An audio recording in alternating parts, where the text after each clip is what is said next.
Jane, a 13-year-old case getting attention again after sexual abuse allegations resurfaced. Charles Smith was fired yesterday as Augusta's NAACP president, but Smith was never charged. Tonight, the former district attorney weighs in a 4-page letter sent to the president of the NAACP. News 12's Christy Etheridge has been investigating it all. That's right, Richard. This 4-page letter was a direct response from yesterday's news conference, but it raises even more questions. It's almost like another lifetime. Unwarranted relationships are horrific at 13, 14, 15.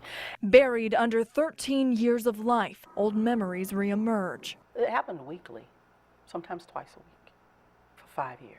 Now a community is questioning a case that's long been closed. Allegations of sexual abuse dating back to 2001 and before. Charles Smith was the high school band director at Josie at the time. Serious questions that need to be asked to the sheriff's department, serious questions to the district attorney's office, serious questions to the superintendent's office.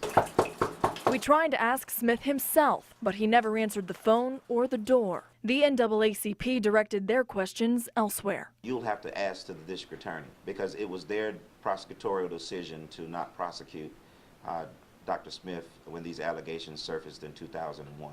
A day after the news conference, a response, a 4-page letter from the former DA, now Judge Danny Craig. He writes, "In the matters I've read about concerning Charles Smith, my concerns are even more pronounced, but not because of the allegations against Smith." He says the district attorney's office never got a case file from the Board of Ed Public Safety to prosecute. Only incident reports and emails between a Richmond County investigator and the assistant DA requesting advice. And according to his letter, there was no mention that any child had been sexually assaulted, instead referring to verbal statements and an offensive hug. Linda Martin says it was much worse. And he took me to a closet. It was an instrument closet. And he flipped off the light, closed the door, and former prosecutor Craig says he never knew. And after an investigation by the BOE and the Professional Standards Commission, Charles Smith left Josie and his career in education, but he never faced charges.